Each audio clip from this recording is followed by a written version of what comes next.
যত কাজ যত কষ্ট নাকি ছেলেরাই করে, মেয়েরা নাকি সারাক্ষণ আজেরা বসে খায় আর ঘুমায়, মেয়েদের নাকি কোনো কষ্টই হয় না। তো হ্যালো এভরিওয়ান, আসসালামু আলাইকুম, welcome to my another video. আশা করি সকলেই ভালো আছেন, আপনাদের দোয়াতে আমরাও ভালো আছি। তো আজকের ব্লগটি হচ্ছে সেহরি থেকে শুরু করলাম। আমি সেহরিতে সবসময় হালকা পাতলা জিনিস খেতেই বেশি পছন্দ করি, দুধ, বিস্কিট, খেজুর এগুলো।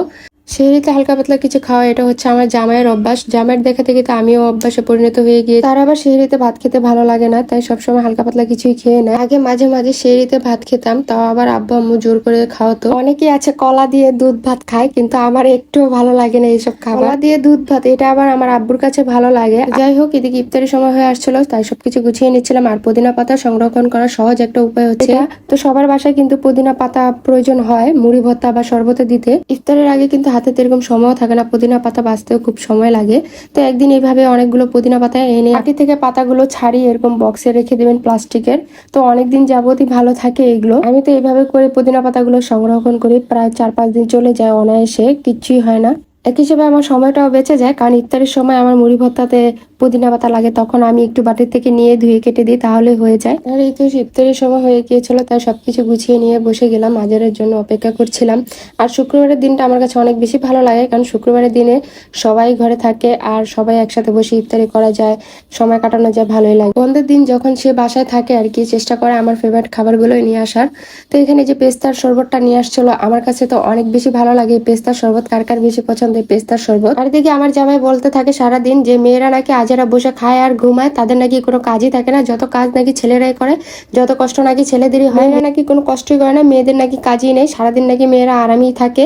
ইফতারের আগেও আমাদের কাজ করতে হয় মেয়েদের, আবার ইফতারের পরেও মেয়েদের কাজ করতে হয়, তো মাঝখানে তো ছেলেরাই আরাম করে। আসলে ছেলে মানুষ বলে কথা, মেয়ে মানুষকে যখন একটু বসে থাকতে দেখে তখনই মনে করে যে তারা সারাক্ষণ এভাবে ঘরে আরামে বসে থাকে আর তারা নাকি কাজ করে। তো যাই হোক, এদিকে মা রান্না করতে চলে আসলো। তো আজকে রান্না করবে মা গরুর কলিজা, ফ্যাপসা। তো প্রথমে কলিজার ফ্যাপসাগুলো সিদ্ধ করে নিয়েছিল, আর এখন এই যে এগুলো কেটে নেবে। আর কলিজার উপরে যে একটা পর্দা থাকে সেটা আর কি ফালায় দেয় আম্মু আর কি। তো সবকিছু ধুয়ে এখন বসিয়ে দেবে। তো প্রথমে মা কলিজাটা রান্না করে নেবে। তো আমাদের ঘরে আবার একটা সমস্যা হচ্ছে যে এক একজনের এক এক চাহিদা আর কি খাবারের।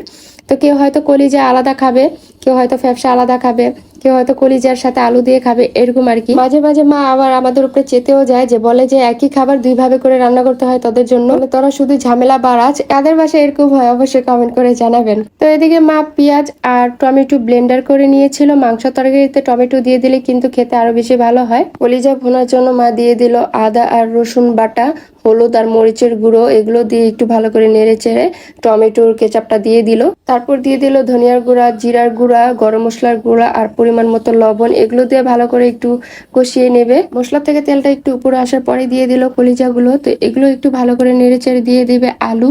আলু দিয়ে কলিজা খেতে কিন্তু বেশ ভালোই লাগে, কার কার ভালো লাগে আলু দিয়ে কলিজা খেতে। তো সিদ্ধ হওয়ার জন্য পরিমাণ মতো পানি দিয়ে বসিয়ে দিল। এদিকে হাতে মেখে ফ্যাপসাগুলো ভুনা করে নিবে, তাই সবকিছু রেডি করে নিল।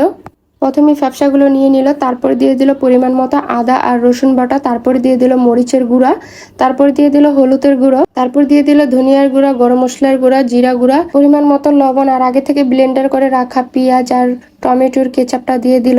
তো এগুলো দিয়ে ভালো করে একটু মেখে নেবে। তারপর দিয়ে দিল কিছু পেঁয়াজ পাতা, তারপর দিয়ে দিল পরিমাণ মতো তেল।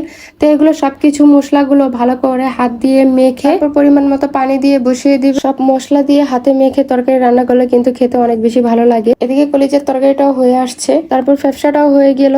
এখন এই গরম গরম ভাতের সাথে এই ফ্যাপসা বোনা দিয়ে ভাত খাবো, খেতে অনেক ভালো লাগে গরম গরম ভাতের সাথে। তো আজ এই পর্যন্তই, দেখা হবে নতুন ভিডিওতে। ভিডিওটি ভালো লাগলে অবশ্যই লাইক কমেন্ট শেয়ার করে অবশ্যই আমার চ্যানেলটি সাবস্ক্রাইব করে আমার পাশে থাকবেন। যারা আমার চ্যানেলটি সাবস্ক্রাইব করেছেন তাদেরকে অসংখ্য ধন্যবাদ। তো সকলে ভালো থাকবেন, আল্লাহ হাফেজ, বাই বাই।